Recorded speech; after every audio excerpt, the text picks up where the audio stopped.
And you started in Bloomington, Indiana, and have been doing with it for nothing, yeah. over 4 decades. Yeah, That's and we amazing. started with absolutely nothing, and managed in the process to actually we live in a spectacular place. It is spectacular here.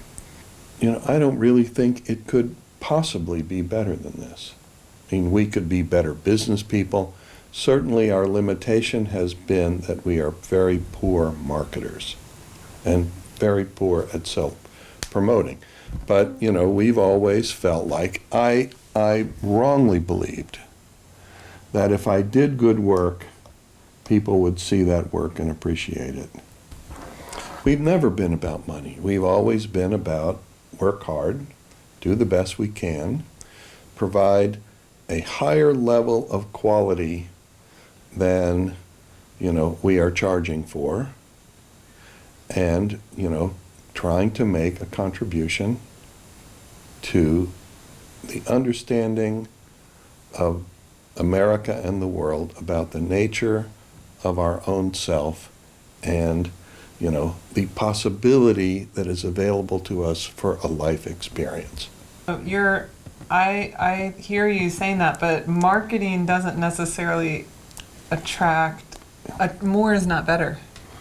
Right, more is not better, and that's why I didn't really bother myself with marketing. I thought people who have the ability to see, beauty will appreciate what's going on here and inquire. For the most part, that hasn't been true. And I'm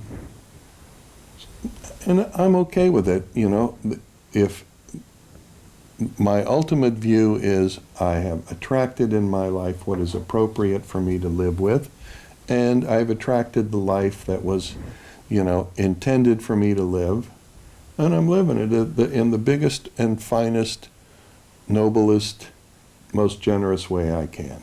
That includes a vacation to Indiana for a little rest. Yeah, vacation to Indiana. Well, That's what it was, it sounds like. I had a really nice time. Stratz was my friend in college who I started a spiritual community called the Sufi House with in Bloomington before I ever met Rudy. And I was teaching yoga and meditation there, and 2 other friends were teaching Sufi dancing. And we did a nice thing in Bloomington. That core group of people was sort of an audience and played a role in the emergence of what was called the New Age Deli, which then became the Tao. Stratz and Andy and David and Chris Gardner and Carrie Kaplan and I all went to the Washington Anti-Vietnam War Peace March at the end of October in 1969. And that was a really profoundly life-changing experience for all of us together, and each of us personally. So the actual structure, the seed of the ashram was actually planted before I ever met Rudy. And it was meeting Rudy that kind of was this enormous cloudburst that, caused a tremendous expansion of this little thing into an enormously open environment. I had a really nice time. What I did that I enjoyed the most about the whole trip? I got up at 5:45 in the morning, made myself a bad cup of coffee on the stupid coffee machine that was given to me in my room, which was in a building that used to be my office building in Bloomington. And I took that cup of coffee and the New York Times on the porch, and sat out there on the porch for an hour and a half and read the paper and drank the coffee and felt the air and heard the day arise in Indiana, which is, you know, because I was a paper boy and I used to be up early when I lived in Indiana growing up, you know, folding papers and then delivering them, which is a whole rhythm that I am completely, it's just totally embedded in my brain. So I could feel the breeze in the morning and smell the air and put my bare feet on the warm sidewalk, still warm from the day before. And, you know, there was something about it that was just so familiar that I could be relaxed with it. And, you know, driving over to Connersville, I mean, it was really sad to see what has happened to that place, because it was never a great place. But it is orders of magnitude worse now than it was. It's really interesting to see Indiana now, absent all the manufacturing business that was ever there, has gone to Mexico. And what you see is this veneer pulled away, and, you know, what it exposes is the political control of the state by really rich farmers. Indiana is controlled by really rich farmers, and for the most part, they are very careful about, you know, letting any issue or any amount of money that might be available to them get away. And, you know, as an example of how they, you know, how concerned they are about black people voting in Indiana, 12, you know, Democratic Party organizers who were out registering people to vote in Gary, in, you know, northwestern Indiana, which has a large African American population, you know, 12 people were charged with voter fraud, you know, for signing up, for registering people to vote. And, you know, they probably won't be proven guilty,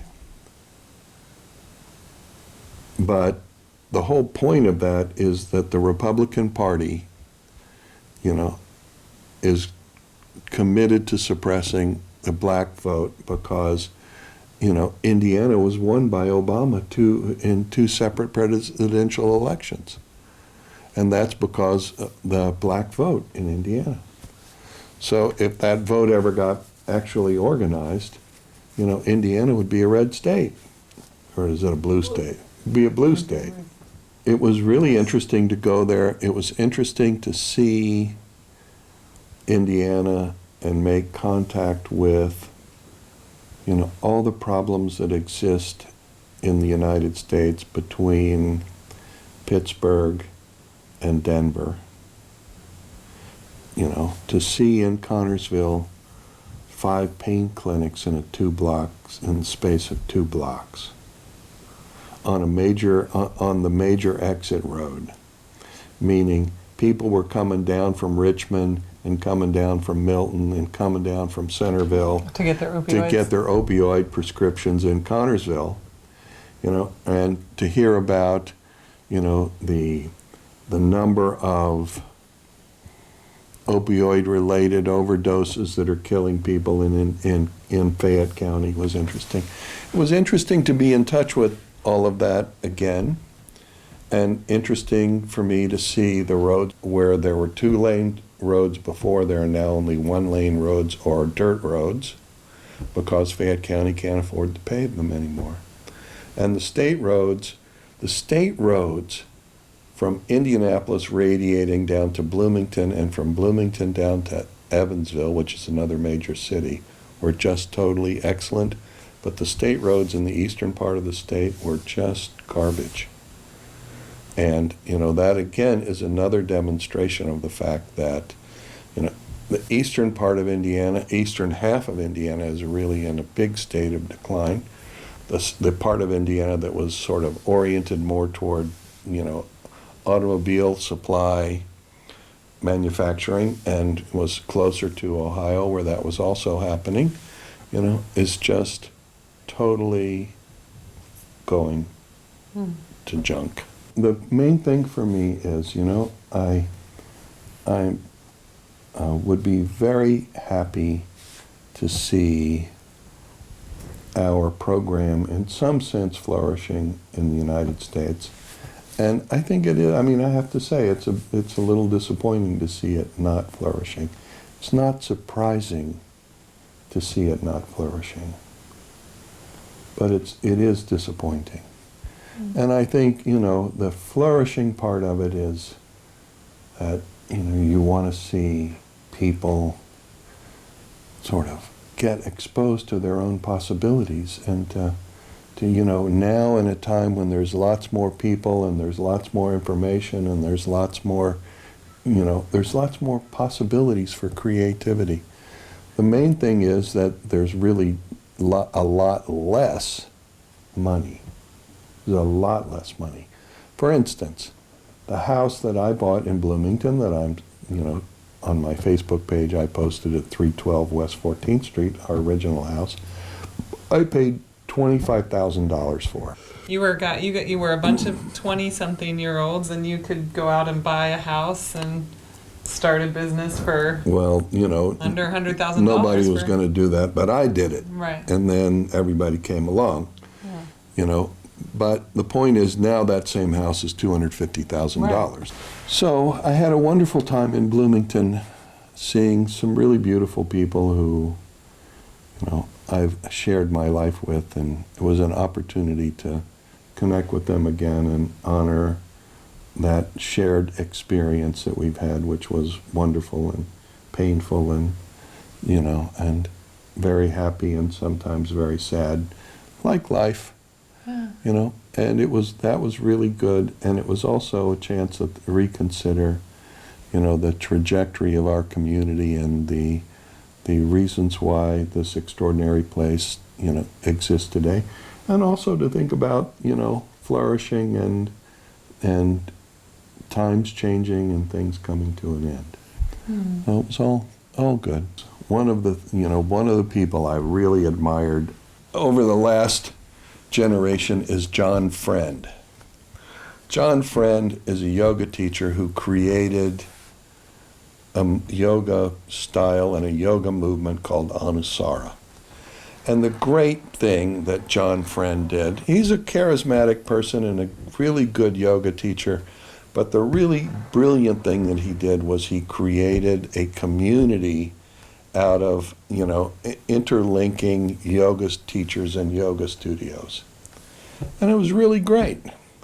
And it was really a successful effort. He had some really smart, dedicated people involved. And, you know, he's by far the most successful yoga teacher in the history of the world. And, you know, if he was making so darn much money as Chris Wallace wants to say American yogis are making, then why would John be teaching still at this point? You know, well, John went through a whole difficult period where, you know, he kind of lost contact with his own community. I think he was exhausted. I think he was bored. I think he'd done his thing with yoga and, you know, and he became a celebrity. He faced some challenges, some personal challenges of his own. But the one thing I regretted about the whole event was not that he left Anusara or it left him or whatever. I regretted that in the process of him recreating himself, he didn't return to his own roots and reconnect to his roots as the beginning of, you know, his own reemergence. And so what he's done is he's done some, you know, he's trying to do creative work still, but I really feel like, you know, the really best thing for him would have been to reconnect to his Anusara roots and his Siddha Yoga roots, and to take some time in those roots to consider how he would go forward. And I think he would have gone forward in a much more dynamic way than he's going forward now. I've told you that story to say that in our lives, all of us will be required to recreate ourselves. And if we're living a really creative life, we will recreate ourselves numerous times. And in this process of recreation, very much like you're going to move back to West Virginia, you know, it's a wonderful thing to reconnect to our roots and to draw upon those roots as nourishment in discovering how we will go forward in the next phase of our creative life. You know, creating networks and building networks and dropping off old people and constantly, you know, reaching for new people may be what is appropriate to building a successful business, yoga business. You know, I'm not in the yoga business.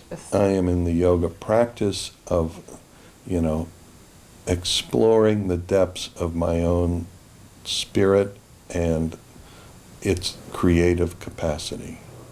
Do you feel any of the roots of your yoga in the people that you saw back in Indiana? Well, of course, because, you know, Stratz has, you know, he practices a little. But, you know, but he completely understands how his relationship with Rudy and his time in the ashram totally saved his life. Mm-hmm. And it, you know, in what tools he has great value for the tools it gave him to deal with the later tragedies that he's had to deal with. And everybody has tragedies to deal with. You know, and I mean, there are a lot of people who really appreciate the ashram in Bloomington. That was nice to see. Well, thank you for going on a little journey with us back to Indiana, back to the roots of Swamiji's spiritual practices, where not only where he grew up, but where this ashram began cultivating. And all these years later, many of the people that were there are still connected, and that's really spectacular, amazing.